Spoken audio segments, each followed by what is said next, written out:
Shoot! Round one. Get ready. Go! Fight! Fight! Fight! Fight! I want to see some blood out there! They fed a primal craving. You could just throw quarters in that machine all night long. It was a really addictive game, and it's like it was pure competition at the arcades. They brought the arcades back to life. Street Fighter was the biggest catalyst for arcades, biggest source of rebirth. And they pushed the gaming envelope. People always remember the fatalities in Mortal Kombat. It was a landmark in graphic depth. This is the history of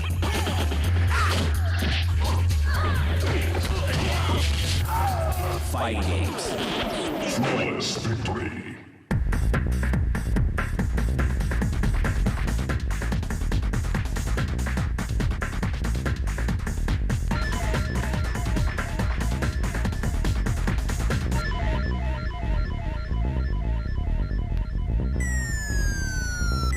While Galaxian and Space Invaders are kings of the arcade, It wasn't like a kid phenomenon. It was like really across the board phenomenon in terms of who was playing arcade games. a game designer named Tim Skelly unknowingly gives birth to the one-on-one fighting game. My second game, Warrior, was, some people have said it's the precursor to the two-person fighter, but frankly, it's top-down, and the only similarity is your two characters don't shoot the projectiles at each other. They actually make contact with swords. And that really wasn't intentional. I mean, we were trying to do anything special there. We just make a game. When they're facing each other, you can see they're both holding swords and they're facing right at each other. Very crude game, but it was actually kind of like the first fighting game. That was like 1979. It was very basic, but people actually had to compete against one another instead of just like going back and forth like on punk. You're actually inflicting damage on the other opponent. So I think that kind of started it. People were just like, hey, I like beating you up, virtually. And I think that just might have, started the whole, fighting game craze. But by the time the next notable fighter appears, the arcade market has crashed. And Pac-Man has gone from prince to pauper. What had happened is we pretty much saturated the market. By the middle of 1982, we were just full. It was a fad. I think there's no other way to put it. The whole thing just sort of collapsed under its own weight.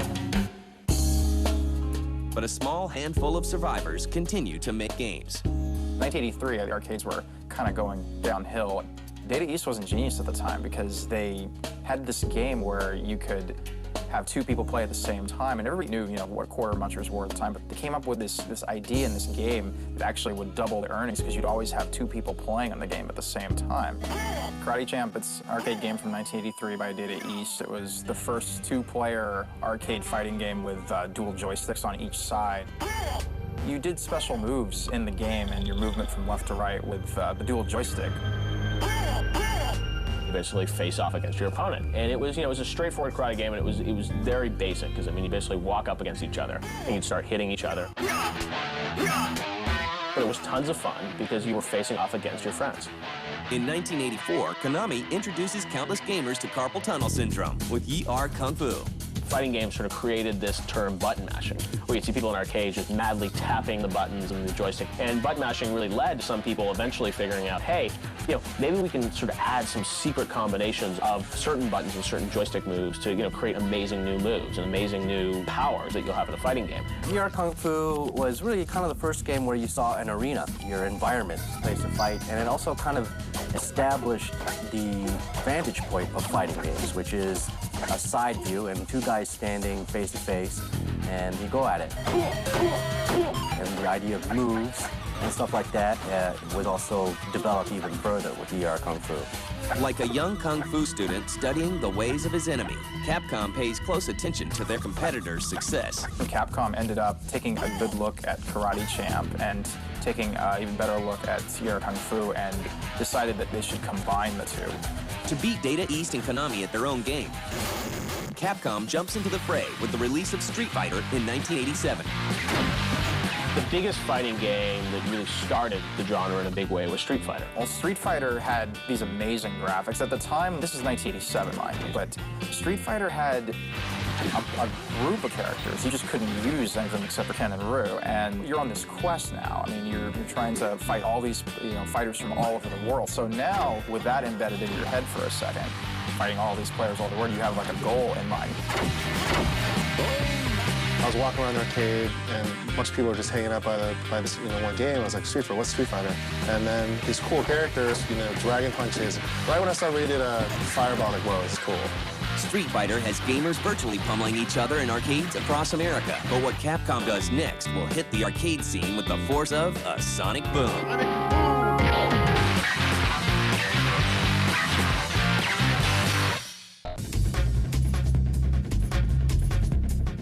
The first Street Fighter proves to Capcom that gamers will pay good money to lay the smackdown on their friends. And in 1991, they kick it up a notch with Street Fighter II, The World Warrior. Street Fighter II was the fighting game that really sort of took the world by storm. This was really sort of the peak of arcades, sort of in the early 90s, and everyone was going to arcade basically for two things: racing games and fighting games. And Street Fighter was the ultimate fighting game.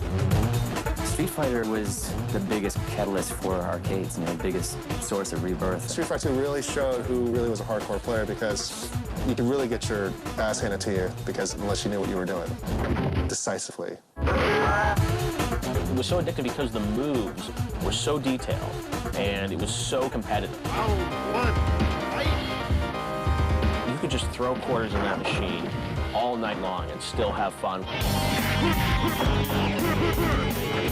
Whether it's fighting against a computer or fighting against a friend. It was pure competition at the arcade. Just earn, tens of millions of dollars or cap them all over the place. It breeds people to come back to the arcade because they want to get better at the game. Well, there's really no glory in saying that you're awesome at Pac-Man. Yeah, I rule at Pac-Man. Yeah, right, big deal. Who cares? With Street Fighter, it's kind of like a level of respect. You walk in the arcade and see these guys play for hours, and there will be all these court tokens lined up on the machine. The games that were addictive, that kept you wanting to come back again. And again. And again. Soon, everyone is kung fu fighting. After Street Fighter II came out, there were nearly 600 new fighting games. Street Fighter II came in the early 90s and defined the 2D fighting genre, and you saw a lot of other publishers and developers sort of hopping on board. SNK became, certainly the most successful company to follow in their footsteps. Fatal Fury was a great game. It was the first kind of one-on-one fighting game that we had for the Neo Geo. The next game after Fatal Fury was World Heroes. Later on, Samurai Showdown came out, and that was really the game that just took over everything. It put SNK on the map. They kind of gave something different than what Street Fighter was giving. Street Fighter was more like a true 2D fighting game. Samurai Showdown, if I can't find it, that's 2D as well. But Samurai Showdown was cool because you had weapons. It had special moves. Instead of like a regular fireball or Guile's, somersault kick, they had like really cool special moves, like a real special attack that did massive amounts of damage. They made an impact on the whole Street Fighter crowd. And as the competition grows increasingly fierce, designers begin coming up with more wild twists on the fighting genre. Games like Primal Rage pit dinosaurs against one another, while Capcom's Darkstalkers features classic horror movie monsters. But the one game that gains more attention than any other is... The game that really changed it and kind of took away from Street Fighter was Mortal Kombat.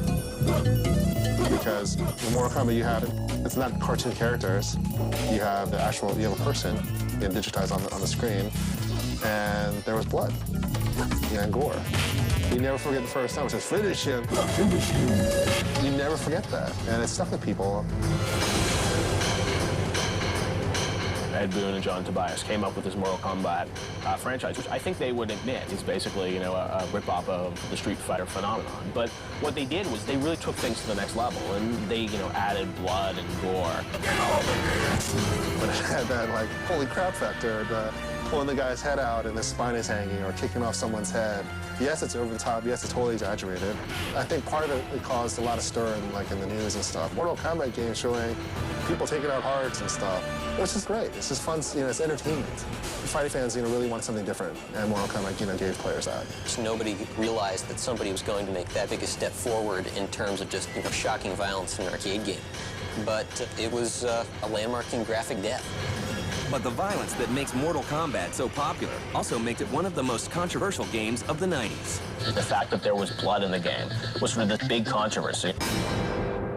There was concern about these games and members of Congress talking about video games being the sort of decline and fall of Western civilization and destroying our youth and leading them down the path of no good. I hope you walk away with one thought today, that if you don't do something about it, we will. And the industry felt that we needed to respond in some way, in a proactive way. They wanted to get some sort of a rating system, but that was like kind of the cause of that whole thing, was the fact that it didn't have a rating system in place. The controversy over games like Mortal Kombat leads to the formation of the IDSA in 1994. Soon after, the ESRB rating system is introduced. Despite the controversy, fighting games hit their peak that same year. Street Fighter the movie is released, followed by the Mortal Kombat movie 1 year later. But how much longer will these two fighting giants stay on top? New innovations will bring new challengers, and soon, just 2 dimensions won't be enough.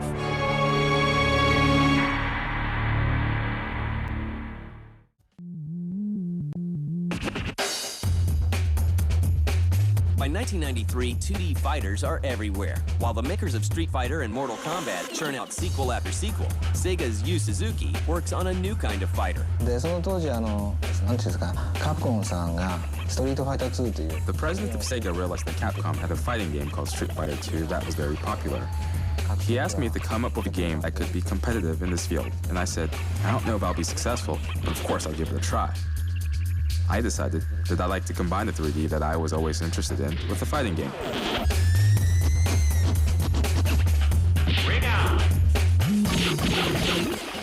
Oh, wow. The early pioneers in 3D fighting games, you have to speak about Yu Suzuki and the Virtua Fighter series. Just when that came out in the arcades, it was astounding. People had been used to fighting in 2 dimensions, moving back and forth and maybe jumping over one another, but not actually moving in 3 dimensions. And seeing fighters who had depth, it really was a revolution. Virtua Fighter really opened up a can of worms because they opened up a whole new realm of possibilities for the player. It was a coup for Sega because it was just brilliant. What was great also was each character had a real technique. I mean, it was Taekwondo, it was Kung Fu, it was, Thai kickbox, whatever it was wrestling, it was like a real thing, drunken style. And it was just very, very, very cool. And just like with the 2D craze, other companies come out with their own clones. Virtua Fighter really birthed this whole 3D fighting revolution, which was then followed on by, games like Tekken. All those games really took this 3D fighting methodology to a whole new level. Tekken kind of concentrated on the story of Heihachi and Jin, like the Mishimas, and a lot of stuff going on with those characters. And it seemed like every single Tekken, you wanted to know what was going on with the storyline. Tekken, it has that whole techniques, the counters and stuff, but it's much faster than Virtua Fighter. And I think people who are like jazzed about the Street Fighter games. There's like, is there a 3D fighter out there that's kind of more for our fighting style? And I think Tekken was that game. And other companies like Tecmo, they just took the ball and absolutely ran with it. And you can see that in Dead or Alive. I like Virtua Fighter, but if I use different ideas to describe it, I would say it's an old traditional sushi restaurant. And on the contrary, DOA is like a sushi bar with roller skating girls serving wasabi on the sushi. It's fun. As competition between fighting games grows increasingly fierce, developers jump through hoops to draw in gamers. But then you'll get the people that are really hardcore about fighting games. They're kind of bored with Street Fighter, bored with Mortal Kombat. They want something different. So Capcom introduced Super Street Fighter to the new challengers, and that was released in 1993, and that introduced 4 more new characters, Cammy, DJ, Fei Long. They also added a combo meter for the first time. I mean, players had always said, oh, okay, well, am I doing this 3 or 4 hit combo? But now you actually would see it on the screen at the time. And then you have, which I think blew everyone away because it had weapon-based combat. You had samurai sword, you had nunchaku, you had bow staffs, you had spears. And it was beautiful because they had all these swooping effects and whooshes and sparks when weapons playing together. And then you have Dead or Alive. I could be fighting someone, they can attack me, I can counter it, but then they can counter my counter, I can counter their counter. That engine is just genius. But as the games grow more complex, they begin to have a negative impact on the industry they helped save years earlier. The more complex the game gets, like Virtua Fighter was, you're definitely going to lose players. By moving anything to 3D, there's obviously the risk of making a game too complicated or, adding too many buttons. And I think there have been some fighting games that just, are just not fun because there's so much to do or the learning curve is so high.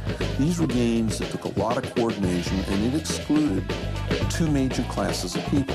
The casual gamer, the businessman that wanted to play on his lunch hour, and women. The problem with fighting games was that, there was a period of maybe like a year where anyone could get into fighting games, and after that, it was hard for somebody new to walk in the arcade and not just get their ass kicked, and just get laughed out of the place. So it kind of kept new people from getting into it after a while. As the arcade market declines again, fighting games will have to find a new place to call home.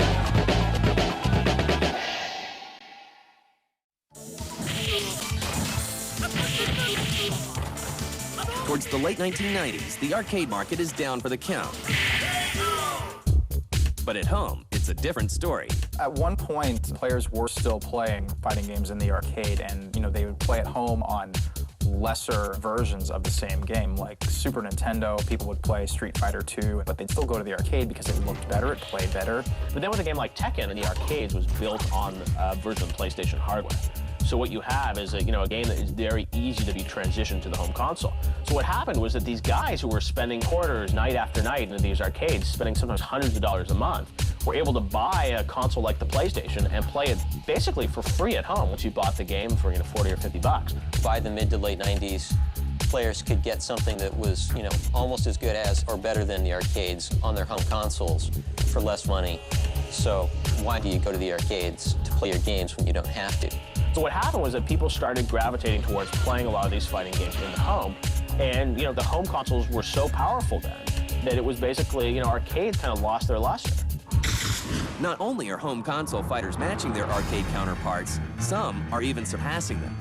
When the Dreamcast launched in September of 1999, one of its launch titles was Soul Calibur, a game from Namco. And that was one of the best fighting games, and it sold extraordinarily well right out of the gate.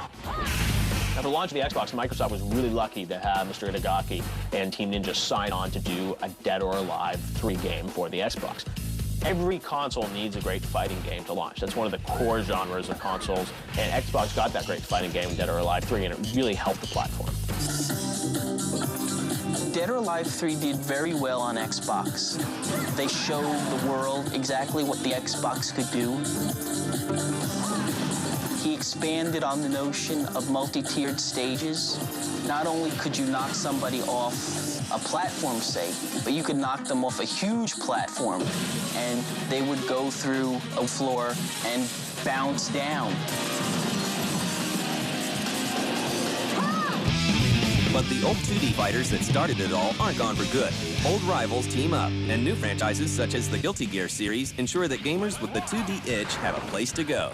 3D fighting games have been a focal selling point now in the fighting game genre. I mean, a lot of players don't want to hear about that. I mean, they still love 2D games. I mean, even me personally, I prefer 2D fighters. I think the best 2D fighter out right now is Guilty Gear X2 Reload.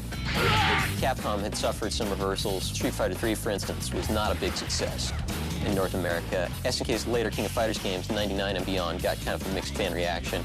So they got together and decided to, let's settle our differences and give fans what they want. So they created a lot of different crossovers, Capcom vs. SNK and Capcom vs. SNK 2, which were straight 2D fighters. Today, fighting game tournaments such as the Super Battle Opera Championships and the Evo 2K competitions feature both 2D and 3D fighting games. Thousands of players from all around the globe duke it out for cash prizes and pride. Meanwhile, fighting games continue to evolve. Now game machines are powerful enough. A big trend with fighting games is that now, it's not just a static environment, you can actually use the environment against your opponent. Even a game like Def Jam, Fight for New York, you can throw your opponent in front of the subway train and have the subway train run them over. Mortal Kombat, I think, is like the success story. They died in the arcades, and then all of a sudden they come up with Deadly Alliance, which takes major butt. They kind of went back to the roots. A lot of blood, gore, fatalities, but they just overhauled the engine. They moved to a 3D space. It was just phenomenal. Online is going to become a really important part of fighting games. And I think the idea of facing off against your friend in a fighting game is really, really exciting. And that sort of brings back what it feels like in an arcade to be against each other and punching each other. It's like, hey, I got you there, and having fun that way. Fighting games have gone from ruling the arcades to dominating home consoles. They've pushed gaming to its limits, both technologically and morally. There's no denying that fighting games helped shape the world of gaming into what it is today.